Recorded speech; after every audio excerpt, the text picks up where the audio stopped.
Shalom jemaat Tuhan yang saya kasihi.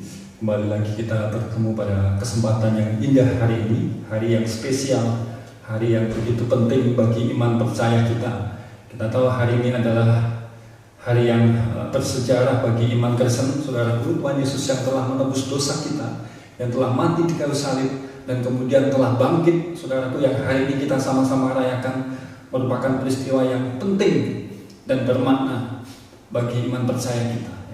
Bahkan firman Tuhan menegaskan, jika Tuhan Yesus tidak dibangkitkan, maka sia-sia iman kita. Memang Tuhan Yesus adalah Tuhan, memang Tuhan Yesus adalah Allah. Makanya maut, kematian tidak menguasainya.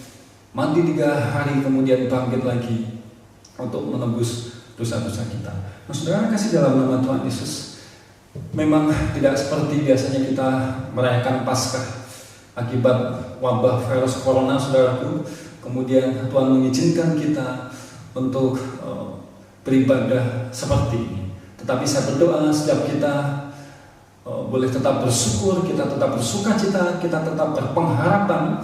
Apalagi hari ini, saudaraku, hari yang Paskah, kita patut untuk senantiasa mempunyai pengharapan di dalam Tuhan bahwa segala sesuatunya, situasi kondisi seperti ini akan berlalu. Krisis itu akan berlalu, saudaraku, karena kita mempunyai pengharapan di dalam Tuhan Yesus. Oleh karena itu, saudaraku, izinkan saya mengucapkan selamat Paskah, selamat bersukacita, selamat berpengharapan di dalam Tuhan. Kita tahu Allah kita adalah Allah yang luar biasa. Apapun keadaan kita, situasi seperti ini, Tuhan senantiasa menyertai hidup kita. Nah, saudara, pada kesempatan hari ini kita akan bicara tentang kebangkitan Kristus. Kita akan bicara tentang berkat mengenal kebangkitan Kristus. Saja kita semua untuk membuka sebuah kebenaran firman Tuhan di dalam Markus pasal yang ke-16 ayat 1 sampai 6. Saya akan bacakan buat kita semua. Markus 16 ayat 1 sampai dengan yang ke-6. Firman Tuhan berkata begini: setelah lewat hari Sabat, Maria Magdalena dan Maria ibu Yakobus serta Salome memberi rempah-rempah untuk pergi ke kubur dan meminyaki Yesus. Dan pagi-pagi benar, pada hari pertama minggu itu, setelah matahari terbit, pergilah mereka ke kubur. Mereka berkata seorang kepada yang lain, siapa yang akan menggulingkan batu itu bagi kita dari pintu kubur? Tetapi ketika mereka melihat dari dekat, tampaklah batu yang memang sangat besar itu sudah terguling. Lalu mereka masuk ke dalam kubur, dan mereka melihat seorang muda yang memakai jubah putih duduk di sebelah kanan. Mereka pun sangat terkejut. Tetapi orang muda itu berkata kepada mereka, jangan takut, kamu mencari Yesus orang Nazaret yang disalibkan itu. Ia telah bangkit, ia tidak ada di sini. Lihat, inilah tempat mereka membaringkan dia. Sekali lagi, saudaraku, kita mau bicara tentang kebangkitan Kristus, berkat pengenalan akan kebangkitan Kristus. Nah, saudara yang dikasihi oleh Tuhan, hari-hari ini kita semua mengalami situasi yang tidak menyenangkan, saudara. Virus corona ini tentunya dengan seizin Tuhan boleh kita alami, boleh dialami semua orang, bukan hanya orang yang tidak percaya kita sebagai anak-anak Tuhan juga mengalaminya, saudara. Tetapi ada satu hal yang kita boleh lihat di dalam peristiwa ini adalah, kalau saudara perhatikan hari-hari ini, kita melihat sebenarnya manusia itu tidak ada apa-apanya, saudara. Manusia itu hanya sebatas debu.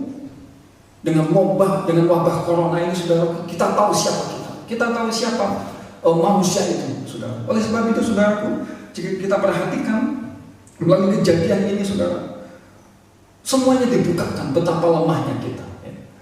Beberapa waktu yang lalu, saudaraku, saya membaca sebuah informasi tentang sebuah penelitian, atau ada seorang ekonom mengkalkulasi, paling tidak, saudara, seluruh dunia ini mengalami sebuah kerugian secara ekonomi itu 12.000 miliar dolar.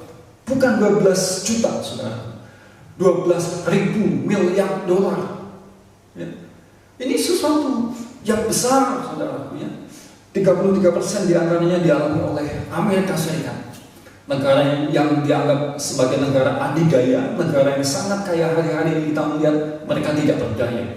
Bukan hanya Amerika, saudara, Eropa, Asia, Indonesia termasuk kita semua mengalaminya, saudaraku. Bayangkan ya, kerugian yang begitu luar biasa, bahkan mungkin akan bertambah lagi jika situasi ini tidak terkendali dengan baik. Nah, saudara yang kasih dalam nama Tuhan Yesus ya, ketika kita melihat hal-hal seperti ini, kita melihat tidak ada sesuatu yang kita bisa banggakan, saudaraku. Tidak ada sesuatu yang kita bisa sombongkan. Nah, oleh sebab itu saya boleh berkata bahwa hari-hari ini Tuhan sedang memurnikan tujuan kita ketika kita hidup di dunia ini. Ya, mereka yang bangga dengan kekayaannya, mereka yang bangga dengan pekerjaannya, mereka yang bangga dengan usahanya, mereka yang bangga dengan sumber penghasilannya. Hari-hari ini kita melihat kantor tutup, pabrik-pabrik tidak beroperasi, saudaraku. Mereka yang bangga dengan segala kehebatannya, kepintarannya, hari-hari ini mereka masih di rumah. Ada yang tidak bekerja bahkan. Nah, oleh sebab itu, saudaraku, ketika kita melihat hal ini, mari kita kembali mengintrospeksi diri kita. Apa sebenarnya yang sedang kita cari? Apa yang orang dunia sedang cari hari-hari ini melalui virus corona yang Tuhan izinkan ini? Semuanya dibukakan. Mengejar kelimpahan, keuangan, kekayaan. Hari-hari ini disetok oleh Tuhan. Bukan hanya itu, saudara. Kalau kita melihat, bahkan bukan hanya hal dunia, secara spiritual, saudara, secara rohani, melalui virus corona ini, saudara, semuanya dibukakan, semuanya tidak ada apa-apanya, saudara. Termasuk orang-orang yang menganggap mereka rohani. Ya. Ketika peristiwa ini muncul, saudara, bermunculan itu orang berbuat, orang kemudian mengkalkulasi huruf corona, virus corona, COVID-19 ini dengan menghubungkan antikris. Orang mulai bernubuat bahwa dengan mengaku mendapat pesan dari Tuhan, ya, ini itu saudaraku, semuanya dipatahkan. Ya, berapa minggu yang lalu, saudaraku, ada seorang berkata mendapatkan pesan dari Tuhan supaya berdoa, menstop ini, ya, dengan mengutip peristiwa Tuhan Yesus bersama dengan para murid di sebuah danau, ya. Kemudian Tuhan berkata kepada badai itu, saudaraku, diam dan tenanglah. Dan seorang hamba Tuhan ini berkata mendapatkan pesan Tuhan, ya, seminggu yang lalu, saudaraku. Kemudian dia berkata kepada seluruh pengikutnya atau orang-orang yang jemaatnya, saudaraku, berkata supaya bersama-sama bersatu hati menangking virus ini, diam dan tenanglah. Tetapi hari ini kita melihat virus itu bukan berhenti.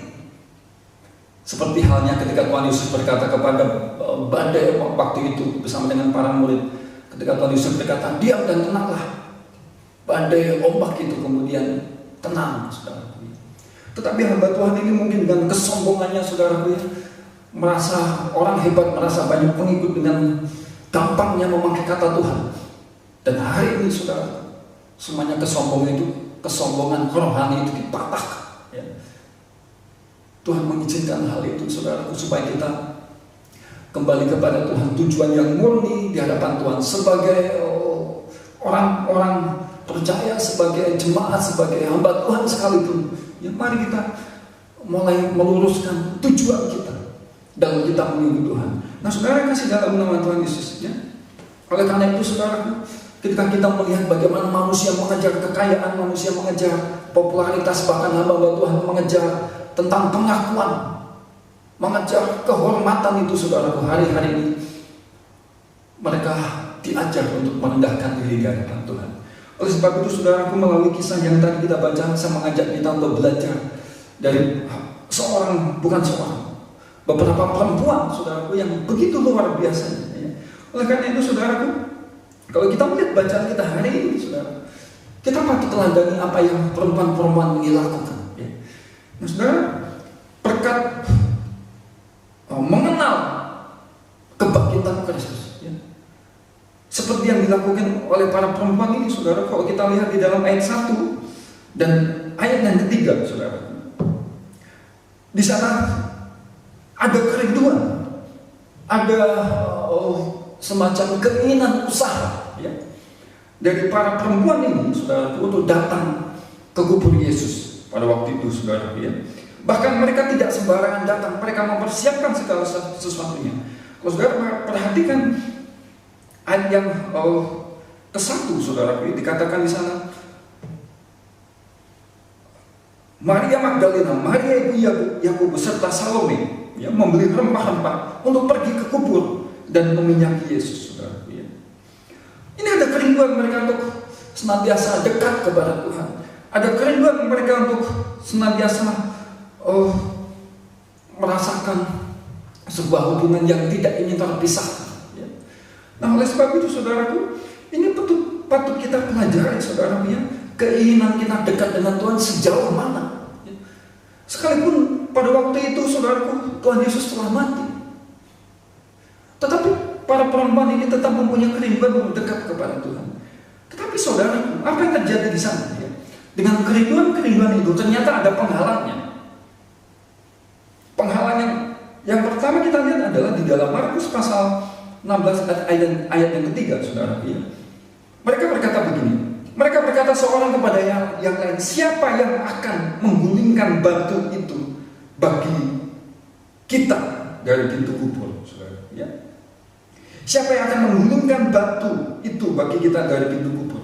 Ini menjadi persoalan, saudara. Di satu sisi mereka rindu untuk datang menemui jenazah Yesus pada waktu itu. Tetapi ada pergumulan sebenarnya, ya. Ada halangan di sana. Bahkan bukan hanya itu, saudara. Kalau saudara baca di dalam Injil yang lain, di dalam Injil Matius dikatakan ada tentara Romawi yang menjaga kubur itu. Ya. Nah, saudara, kasih dalam nama Tuhan Yesus, ya. Melihat penghalang-penghalang ini, apa mereka tidak memikirkan sebelum mereka datang ke kuburan Yesus? Apa mereka tidak memikirkan sebelum untuk memutuskan dan pergi ke pemakaman Yesus? Ya. Tentu saja, saudara, penutup batu ini bukan batu sembarangan. Ketika mereka berkata, siapa yang akan menggulingkan batu ini? Tentu ada sebuah pergumulan di sana. Sekalipun 3 orang perempuan itu dia tidak akan mampu untuk memindahkannya. Belum lagi masalah yang terjadi adalah kedua tentara Romawi, saudara, yang juga menjaga kubur Yesus pada waktu itu. Tetapi apa yang terjadi, saudara? Apa yang terjadi? Dan kita melihat bagaimana di dalam ayat selanjutnya dikatakan, ayat yang keempat, saudara, ya. Tetapi ketika mereka melihat dari dekat, tampaklah batu yang memang sangat besar itu sudah terguling, saudara, ya. Nah, saudara yang kasih dalam nama Tuhan Yesus, ya. Ternyata semua penghalang-penghalang yang dikhawatirkan oleh para perempuan itu sudah disingkirkan. Sudah ada jalan keluarnya secara ajaib. Hal ini mengajarkan kepada kita, saudara, ya, bahwa ketika kita mempunyai kerinduan untuk mengenal Tuhan, untuk dekat dengan Tuhan, segala penghalang-penghalang itu akan disingkirkan dengan ajaib, saudara. Dengan kata lain, saudara, Tuhan ini selalu berkenan untuk kita temui, saudara. Tuhan ini selalu rindu untuk kita datang kepadanya. Orang yang digerakkan oleh tujuan untuk mencari dan mengenal Kristus, saudara, mereka yang tekun mencari Tuhan akan mendapati kesulitan-kesulitan itu hilang dengan cara yang ajaib. Bahkan bukan hanya itu, saudara.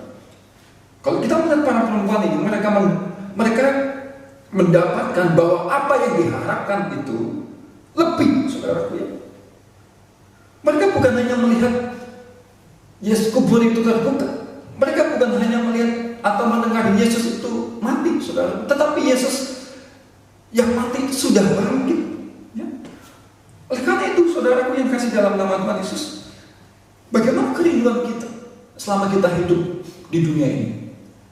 Apakah kita sungguh-sungguh mencari pengenalan akan Tuhan, mengejar akan kedekatan dengan Tuhan itu, saudara? Nah, oleh sebab itu, Paulus juga berkata bahwa yang kugendaki ialah mengenal Dia dan kuasa kebangkitannya dan persekutuan dalam penderitaannya, di mana aku menjadi serupa dengan Dia dalam kematiannya, supaya aku akhirnya beroleh kebangkitan dari antara orang mati. Nah, oleh sebab itu, saudaraku, mari kita belajar untuk senantiasa mempunyai kerinduan mengenal Tuhan. Situasi masalah hari-hari ini, saudaraku, sudah kita tidak usah macam-macam. Yang kita rindu adalah mari kita dekat dengan Tuhan, untuk memahami Tuhan, untuk mencari tahu apa maksud Tuhan. Itu tidak mudah, saudaraku. Kita tidak perlu tahu banyak mungkin tentang rencana Tuhan di dalam hidup kita. Tetapi yang kita perlu tahu adalah kita mau tunduk, kita mau taat, saudaraku. Kita mau tetap hidup dekat dengan Tuhan. Itulah kerinduan Tuhan. Ya. Pemazmur juga berkata, saudaraku, orang yang mengenal namamu, percaya kepadamu, sebab tidak kau tinggalkan orang yang mencari engkau. Nah, saudara, segala mengenal Tuhan Yesus, sudahkah kita sungguh-sungguh mempunyai tujuan untuk mengenal Tuhan dengan benar? Seperti perempuan ini kerindu, ya, dekat kepada Tuhan. Nah, selanjutnya, saudaraku, kita melihat bagaimana ketika perempuan ini mempunyai kerinduan untuk dekat kepada Tuhan. Bagaimana kita, saudara, ketika kita mempunyai kerinduan untuk mengenal lebih dekat lagi akan kuasa kebangkitan Kristus, yang terjadi di dalam hidup kita adalah kita punya jaminan di dalam pengharapan, saudara. Ya, di dalam ayat yang ke-6 tadi, saudara, ayat dalam Markus 16 ayat yang ke-6 tadi dikatakan, saudara, ya, orang muda atau malaikat di sana. Ya. Tetapi orang muda itu berkata kepada mereka, berkata kepada ketiga perempuan itu, jangan takut kamu mencari Yesus orang Nazaret yang disalibkan itu. Ia telah bangkit, ia tidak ada di sini. Lihat, inilah tempat mereka. Oleh sebab itu, saudara, berita Paskah pada kesempatan hari ini meneguhkan kita, ya, bahwa Tuhan Yesus senantiasa tidak meninggalkan kita semua. Bahwa Yesus senantiasa memberi pengharapan kepada kita semua, saudara. Kita mesti percaya bahwa situasi kondisi seperti ini, hari-hari ini kita semuanya mengalami, saudara. Kita tidak boleh takut, kita tidak boleh khawatir. Masalah itu pasti berlalu. Tidak ada yang tetap di dunia ini, saudara. Krisis ini pasti akan berlalu pada waktunya. Pada waktunya Tuhan akan memulihkan segala sesuatu ini. Oleh karena itu, saudara, dengan memperingati bahwa Tuhan Yesus bangkit, mari kita tetap tenang, saudara. Ya, seperti perempuan tadi, saudara, ya, bahwa malaikat berkata, jangan takut, saudara. Ini bicara tentang bukan sekedar ajakan supaya tidak takut, tetapi sebuah peneguhan, sebuah keyakinan bahwa Yesus itu telah bangkit, bahwa Yesus yang bangkit itu memberikan pengharapan yang pasti. Nah, oleh sebab itu, saudara, mari kita tetap tenang bersama dengan Tuhan. Kita boleh tetap bersyukur, kita berdoa, kita berpengharapan di dalam Tuhan, saudara, bahwa segala sesuatunya akan dipulihkan oleh Tuhan. Nah, saudara kasih dalam nama Tuhan Yesus. Oleh sebab itu, saya mengajak kita semua untuk kembali melihat apakah tujuan kita sudah benar di hadapan Tuhan. Apa yang kita kejar di dunia ini, saudara? Apakah semuanya boleh memuliakan Tuhan? Apakah semuanya sudah untuk kemuliaan Tuhan, saudara? Apakah kita semua sudah melakukannya supaya hidup kita berkenan di hadapan Tuhan? Apakah yang kita kejar adalah Tuhan, pengenalan akan Tuhan itu? Dan saya percaya, saudara, ketika kita mempunyai hati dengan tujuan untuk Tuhan, segala penghalang-penghalang di dalam kehidupan kita, dengan ajaibnya Tuhan sendiri yang akan menyingkirkannya. Nah, oleh sebab itu, saudaraku, saja kita semua kembali membaca di dalam Filipi pasal 3 ayat 10-11. Pernah Tuhan berkata, yang ku kehendaki ialah mengenal Dia dan kuasa kebangkitannya dan persekutuan dalam penderitaannya, di mana aku menjadi serupa dengan Dia dalam kematiannya, supaya aku akhirnya beroleh kebangkitan dari antara orang mati. Saya berdoa, saudaraku, pada momen Paskah ini kita kembali diteguhkan, keyakinan kita kembali dibangkitkan. Jangan berhenti berharap kepada Tuhan. Kita terus berpengharapan di dalam Tuhan. Tidak perlu takut, saudaraku. Karena maut sekalipun semuanya sudah dikuasai oleh Tuhan. Kita adalah anak-anak Tuhan, kita adalah orang percaya, saudara. Kita terus bergantung kepada Tuhan. Dalam keadaan apapun kita selalu percaya bahwa Tuhan menyertai hidup kita. Oleh sebab itu, kita mesti tetap tenang dalam keadaan apapun. Satu hal yang perlu kita lakukan adalah mari kita terus dekat kepada Tuhan. Kita terus belajar mengajar pengenalan akan Tuhan. Mungkin hari-hari ini, saudaraku, atau yang lalu-lalu, saudara yang jarang berdoa, jarang merenungkan firman Tuhan, mungkin saat inilah Tuhan memurnikan kita semua. Kita datang kepada Tuhan, kita semakin dekat kepada Tuhan, kita berharap kepada Tuhan. Disitulah Tuhan akan menemui kita, saudara. Oleh sebab itu, kesempatan pada momen Paskah ini, saya mengajak kita semua untuk senantiasa tenang, Karena ada Tuhan yang menyertai hidup kita. Tuhan telah bangkit, saudaraku, memberikan pengharapan yang pasti di dalam hidup kita. Semuanya akan terjadi pada waktunya. Semuanya hanya waktu yang akan menjawabnya. Dan waktu Tuhan itu selalu tidak pernah terlambat. Dan saya berdoa, saudaraku, siapapun saudara yang mendengar firman ini, Roh Kudus kiranya menjamah, membangkitkan. Roh Kudus kiranya kembali meneguhkan iman percaya saudara, sehingga kita semua didapati orang-orang yang berkenan di hadapan Tuhan. Selamat Paskah. Kiranya Roh Kudus senantiasa menguatkan kita di dalam pengharapan untuk senantiasa mengandalkan Tuhan Yesus yang mati dan bangkit bagi kita semua. Mari kita berdoa. Tuhan Yesus, Hamba-Mu sudah berhenti berbicara, materikan apa yang sudah kami dengar.